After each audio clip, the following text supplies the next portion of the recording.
Hello, and thank you for watching the Weekend Box Office Report. I'm your host, Daniel Kay, and this is the box office preview for the weekend starting September 25th.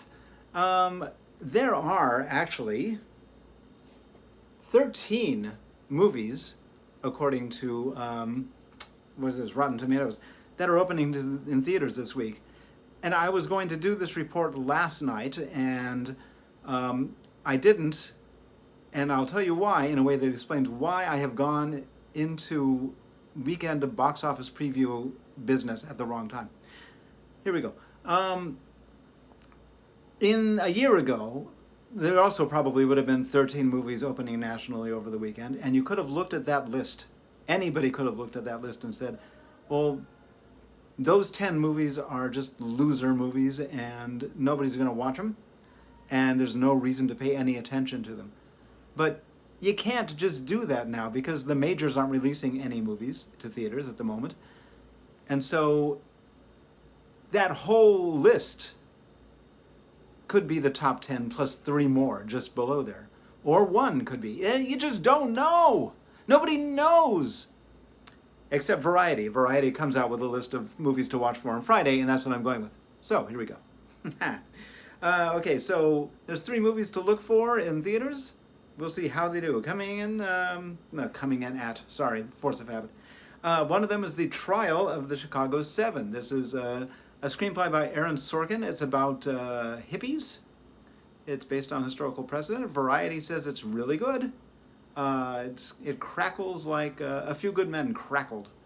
So if you like Aaron Sorkin courtroom dramas, and we can assume also there's a bunch of dialogue scenes with people yakking at each other at fast rate while walking down halls, that's your movie. There you go. Also coming out is a movie called Kajillionaire, which is a sort of a black comedy with a lot of people in it that you've heard of, including, I should probably have looked this up. There we go. I know Richard Jenkins is in it because Jenkins is in a bunch of things this weekend. Evan Rachel Wood, okay, and Jenkins. Doesn't really say. So forget about everybody else in Kajillionaire, but I understand that's worth seeing too. It's quirky and it will not achieve mass appeal, but it definitely might be your cup of tea.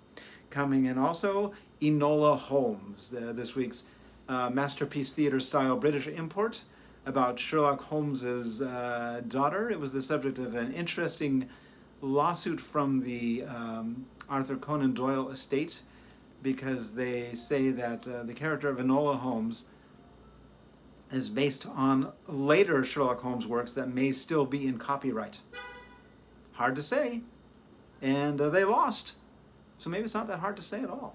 In any event, it was a kind of a dubious claim, and I can't imagine the Arthur Conan Doyle has enough money at this point to press it any further. But I love Sherlock Holmes, so I probably love this too. I know that I know that the Chicago 7 movie is made by Netflix, and it'll be on Netflix in 3 weeks, but right now you can only see it in theaters. I think the other 2 you can see at home this weekend if you want without going to a theater, especially if you live somewhere where you don't have a theater. There, that's your box office preview. Thank you very much for watching.